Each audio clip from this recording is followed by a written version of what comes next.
क्या बोरियत का मारा एंड्रेयस खो देगा एक सुरंग में नई लाइफ? क्यों आम से दिखने वाले क्लीनर्स एंड्रेयस पर नजर रखते हैं? Hi, welcome back to our channel. आज मैं आपको 2006 की एक ड्रामा फैंटेसी फिल्म का रिकैप देने जा रही हूँ, जिसका टाइटल द बॉदरसम मैन है। एक मेट्रो स्टेशन में एंड्रेयस राम्सफेल्ड एक कपल को किस करते देखता है। यह एक अजीब किस है, बहुत मेथोडिकल, और इसमें कोई पैशन नहीं है, जैसे कि वे ऐसा कर रहे थे जस्ट बिकॉज उन्हें ऐसा करना चाहिए था और इसलिए न कि वे इसको एंजॉय कर रहे हो। एक पल के लिए इसके बारे में सोचने के बाद एंड्रेयस ट्रैक पर कूदने का फैसला करता है, क्योंकि उसे याद है कि यह सब कैसे शुरू हुआ। कई हफ्ते पहले रेगिस्तान के बीच में एक बूढ़ा आदमी बस के आने से ठीक पहले एक अबैंडन्ड गैस स्टेशन पर वेलकम साइन लटका देता है। यह बस एक स्क्रफी लुकिंग एंड्रेयस को ड्रॉप करती है, जिसे पता नहीं है कि क्या हो रहा है। अब जब एंड्रेयस यहाँ है तो बूढ़ा व्यक्ति साइन हटा देता है, फिर न्यूकमर को शहर में ले जाता है, जबकि माइंडलेस स्मॉल टॉक करता है। एरिया साफ और पूरी तरह से पीसफुल है, शायद बहुत ज़्यादा। रात के लिए अपने डिवाइस के साथ छोड़े जाने से पहले एंड्रेयस को अपना खुद का एक अपार्टमेंट और एक अकाउंटेंट के रूप में नौकरी दी जाती है। अपार्टमेंट को एक्सप्लोर करने में अधिक समय नहीं लगता है, क्योंकि यह छोटा है और इसमें केवल बेयर नेसेसिटीज़ हैं। यहाँ तक कोई स्मॉलेस्ट डेकोरेशन भी नहीं है, हालांकि इसमें कुछ कपड़े भी शामिल हैं, भले ही वे बहुत ही साधारण सूट हों। एंड्रेयस बिस्तर पर जाने से पहले अपनी दाढ़ी मुंडवाता है ताकि वो काम पर अपने पहले दिन के लिए बेहतर दिखे। अगली सुबह वो एक एस्टीम कंपनी में काम पर जाता है, जहां वो अपने कुछ कोवर्कर्स से मिलता है और उसे अपने ऑफिस दिखाए जाने से पहले शुरू करने के लिए कुछ पैसे दिए जाते हैं।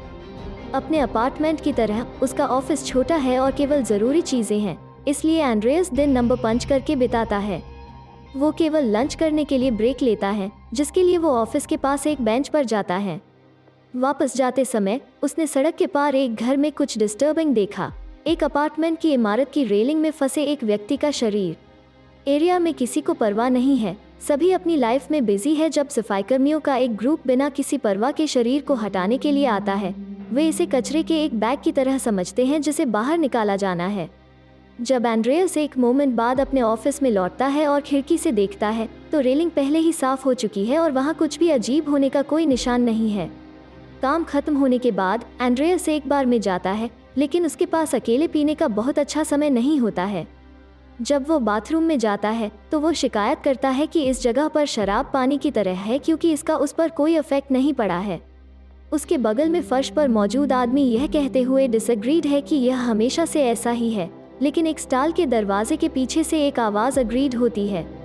यह आवाज़ सोचती है कि कुछ भी सही नहीं है, चाहे शराब हो, चॉकलेट हो या महिलाएं। जब अधिक पुरुष अंदर आते हैं तो उनकी बात इंटरप्ट हो जाती है, लेकिन बाद में एंड्रेयस उस व्यक्ति का पीछा करने की कोशिश करता है। जब वो बार से बाहर निकलता है, वो देखता है कि वो एक इमारत में प्रवेश करता है और बेसमेंट अपार्टमेंट में से एक में रोशनी चालू करता है, जहाँ से आनंददायक संगीत निकलता है।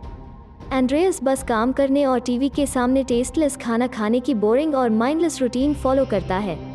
एक दोपहर वो फैसला करता है कि वो चीज़ों को थोड़ा बदलना चाहता है और कुछ अलग महसूस करना चाहता है, इसलिए वो पेपर कटर को अपनी उंगली को चोट पहुंचाने देता है।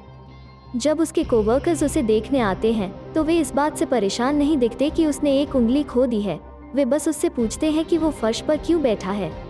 एंड्रेयस खून की कमी से बेहोश हो जाता है और कुछ मोमेंट्स बाद अपने आप को क्लीनर की गाड़ी के पीछे पाता है। उसके हाथ में बैंडेज लगी होती है। क्लीनर एंड्रेयस की स्मॉल टॉक में शामिल नहीं होता है और उसे बिना किसी वर्ड के उसके अपार्टमेंट में छोड़ देता है। जब एंड्रेयस पट्टी को हटाने और घाव को साफ करने के लिए बाथरूम में जाता है तो वो यह जानकर चौंक जाता है कि उसकी उंगली वापस आ गई है, वो भी बिना किसी निशान के भी। जवाब पाने की सख्त ज़रूरत के साथ अगले दिन एंड्रेयस रेगिस्तान में अबैंडन्ड गैस स्टेशन के लिए ड्राइव करता है और देखता है कि आदमी एक नए व्यक्ति का स्वागत करने के लिए साइन इन करता है। जब बस दूर जाने लगती है, एंड्रेयस अपनी कार में उसका पीछा करता है, लेकिन वो जल्दी से उसको खो देता है और अब उसके पास कहीं और जाने का रास्ता नहीं है। एंड्रेयस काम पर वापस जाता है और अपने बॉस को अपने ऑफिस में पाता है, जो उसे याद दिलाता है कि वे चाहते हैं कि वो खुश रहे। वे एंड्रेयस को अपनी ज़रूरत की कोई भी चीज़ मांगने की अनुमति देते हैं, एक नया कंप्यूटर या एक नई चेयर हो, और वो अपने लंच ब्रेक के लिए जितना ज़रूरी हो उतना समय ले सकता है। हालांकि एंड्रेयस ने ऑफर ठुकरा दिया और एश्योरेंस दिया कि वो ठीक है। आज वो कंपनी के कैफेटेरिया में दोपहर का खाना खाने का फैसला करता है और अकेले खाने के बजाय उस टेबल में शामिल हो जाता है जिस पर उसके कोवर्कर्स हैं। वो फर्नीचर के बारे में बातचीत में शामिल होने का ट्राई करता है और इससे उसे एक डिनर पार्टी का इनविटेशन मिलता है। काम के बाद एंड्रेयस कुछ अच्छे कपड़े और शराब की एक बोतल की खरीदारी के लिए जाता है और बार के एक आदमी की विंडो पर पहुंचता है। वो फिर से म्यूजिक सुनने की कोशिश करता है, लेकिन जब वो बहुत क्लोज आता है तो 2 क्लीनर्स आते हैं और उसे उसके अजीब बिहेवियर को नोटिस करते हैं। बाद में शाम को डिनर पार्टी के दौरान एंड्रेयस एक इंटीरियर डिजाइनर एनी ब्रिज से मिलता है। उन दोनों के बीच ट्यूनिंग जमती है और वो डेट पर जाने के लिए हो जाते हैं। जब रात का खाना खत्म हो जाता है, एंड्रियास उसे घर छोड़ता है और वे एक साथ रात बिताते हैं। अब जबकि उसका जीवन बेहतर होने लगा है, एंड्रियास बेटर मूड में है। वो अपने ऑफिस डेस्क के लिए एक प्लांट खरीदता है, एक अच्छी कार लेता है और एनी के साथ समय बिताता है। कपल पूरे घर को फिर से सजाने के लिए एक बड़े प्रोजेक्ट पर एक साथ काम करते हैं और जब वे समाप्त हो जाता है तो वे अपने दोस्तों के लिए अपनी खुद की डिनर पार्टी थ्रो करते हैं। अच्छा मूड हालांकि लंबे समय तक नहीं रहता है। जल्द ही एंड्रेयस एक बोरिंग रूटीन में वापस आ गया है। दोस्तों के साथ चैट हमेशा फर्नीचर के बारे में छोटी छोटी बातें होती हैं। एनी के साथ उनकी रातें परफॉर्मेटिव होती हैं, इमोशनल नहीं, और वो केवल घर को फिर से सजाने के बारे में बात कर सकती है। एक रात एंड्रेयस सो नहीं पाता है, इसलिए वो कुछ फ्लेवरलेस कॉफ़ी बनाता है और जब एनी उस पर जांच करती है तो वो उसे अपने बुरे सपने के बारे में बताने की कोशिश करता है। हालांकि एनी कहती है कि वो नहीं चाहती कि वो इस तरह से बात करे और घर के टॉपिक पर वापस जाती है। कुछ दिनों बाद एंड्रेयस अपनी कोवर्कर इंजबॉर्ग पर अधिक ध्यान देना शुरू कर देता है और उसे आस्क आउट करने का फैसला करता है। एनी को फ़ोन करने और उसे बताने के बाद कि उसे एक्स्ट्रा आवर्स काम करना है, एंड्रेयस इंजबॉर्ग को मूवी थिएटर में ले जाता है। फिल्म बल्कि दुखद है, लेकिन वो अकेला रो रहा है। हालांकि कम से कम इंजबॉर्ग उसके कंधे पर अपना सिर रखती है। बाद में एंड्रेयस इंजबॉर्ग को घर ले जाता है और पूछता है कि क्या एनी के साथ रहने के दौरान उसके साथ भी रिलेशन बनाना ठीक रहेगा। इंजबॉर्ग स्वीकार करती है और वे अंत में मेक आउट करते हैं। एंड्रेयस और इंजबॉर्ग के बीच एक सीक्रेट अफेयर शुरू हो जाता है। हालांकि उन्हें लगता है कि यह अच्छा होगा कि इसे छिपाना न पड़े। एक दोपहर टीवी के सामने एनी के साथ बिताए इन बोरिंग आवर्स से थककर एंड्रेयस उसे बताता है कि वो किसी और से मिल चुका है और वो ब्रेकअप करना चाहता है। एनी हालांकि परेशान नहीं दिखती। वो उसे शनिवार तक इंतजार करने के लिए कहती है क्योंकि उस दिन उनके घर मेहमान आ रहे हैं। एक बार डिनर पार्टी बीत जाने के बाद एंड्रेयस इंजबॉर्ग से मिलने जाता है, उसे फूलों के साथ सरप्राइज देता है और एक बहुत अच्छे रेस्टोरेंट में एक स्पेशल रिजर्वेशन कराता है जो सिर्फ उनके लिए अपने दोस्त खोलेगा। एंड्रेयस उसे बताता है कि उसने एनी को छोड़ दिया है, लेकिन इंजबॉर्ग एक्साइटेड नहीं दिखती। वास्तव में वो कंफ्यूज दिखती है क्योंकि उसे नहीं लगता था कि वे एक सीरियस रिलेशनशिप में थे। इंजबॉर्ग दूसरे मेन को भी देख रही है, इसलिए एंड्रेयस उसे उन्हें डंप करने और उसके साथ रहने के लिए कहता है। वो कहती है कि उसे ऐसा करने में कोई ऑब्जेक्शन नहीं है, लेकिन वो इस बारे में एक्साइटेड नहीं है। ऐसा लगता है कि वो सिर्फ फ्लो के साथ जा रही है। एंड्रेयस उसे यह स्वीकार करने की कोशिश कराता है कि वो उसे अधिक पसंद करती है या वो दूसरों की तुलना में अधिक स्पेशल है, लेकिन इंजबॉर्ग बस दोहराती रहती है कि उसके सभी प्रेमी उसके लिए समान हैं। एक टूटे हुए रिकॉर्ड की तरह लगने वाली बातचीत में अटका हुआ महसूस करते हुए एंड्रेयस अपना रात का खाना खत्म किए बिना रेस्टोरेंट छोड़ देता है। इस तरह कहानी शुरुआत में वापस जाती है। कपल को किस करते हुए देख वो सोचता है कि उसकी लाइफ में कभी दोबारा पैशन नहीं आएगा। एंड्रेयस आगे कूदता है और कुछ ट्रेनों के गुजरने का इंतजार करता है। हालांकि 3 हिट के बाद उसे अभी भी वो नहीं मिलता जो वो चाहता है। स्टेशन इवेंचुअली बंद हो जाता है और अब जब उसे कुछ घंटों का आराम मिलता है तो एंड्रेयस सुरंग के एंड में लाइट को फॉलो करने के लिए एनर्जी और स्ट्रेंथ इकट्ठा करता है और शहर लौटता है। क्लीनर्स उसे ढूंढते हैं और बिना कुछ कहे या उसके घावों की देखभाल करने का प्रयास किए बिना उसे घर ले जाते हैं। जब एनी उसे देखती है तो वो भी कोई रिस्पॉन्स नहीं देती है, बस उसे बताती है कि उन्हें दोस्तों के साथ कार्टिंग के लिए इनवाइट किया गया है। रिजाइंड महसूस करते हुए एंड्रेयस स्वीकार करता है। कुछ दिनों बाद बार में फिर से अकेले पीने के बाद एंड्रेयस उस आदमी को स्टॉल से याद करता है और उसे खोजने की कोशिश करता है।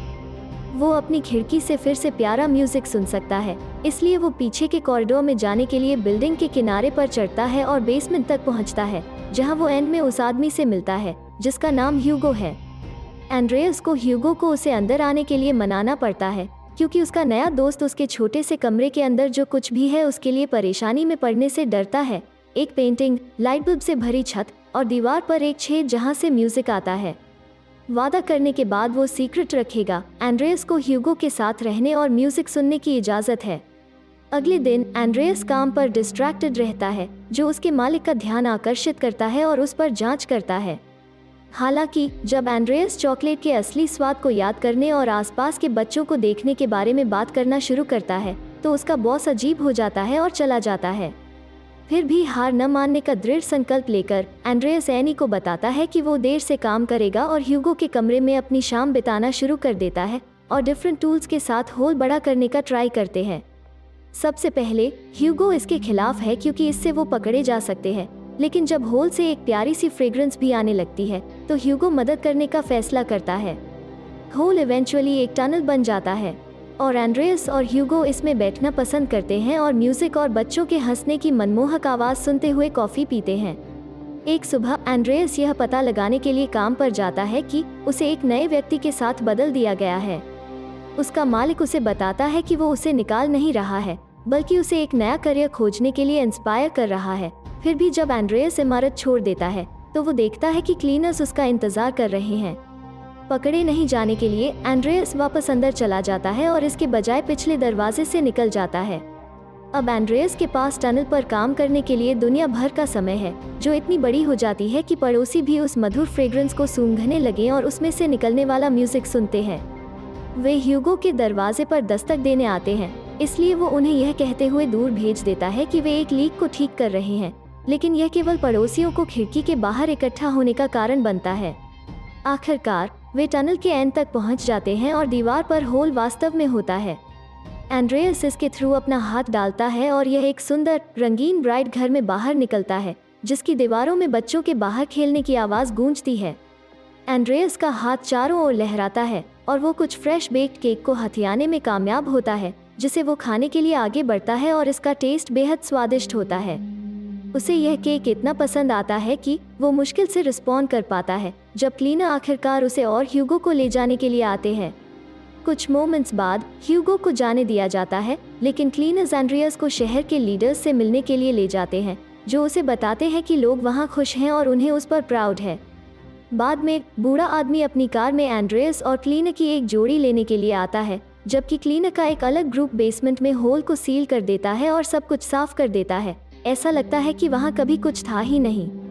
एंड्रियास को छोड़े गए गैस स्टेशन पर वापस ले जाया जाता है और जब एक नए व्यक्ति को छोड़ने के लिए बस आती है तो क्लीनर एंड्रियास को लगेज कंपार्टमेंट के अंदर रख देते हैं।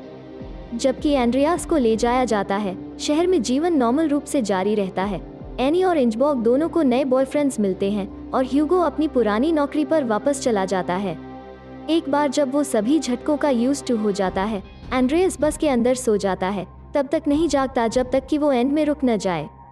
वो कंपार्टमेंट के दरवाजे को लात मारता है और बाहर आता है, केवल खुद को एक जमी हुई बंजर भूमि में पाता है। एंड्रियास के बाहर आते ही बस निकल जाती है, उसे बर्फीले तूफान में अकेला छोड़ देती है और फिल्म यही खत्म होती है। तो ये कौन सा एक्सपेरिमेंट चल रहा था एंड्रियास के साथ और क्यों? आपको क्या लगता है उसके साथ ऐसा क्यों हुआ? हमें कमेंट बॉक्स में बताएं। वीडियो को लाइक और शेयर करें, साथ ही चैनल को सब्सक्राइब करना न भूलें।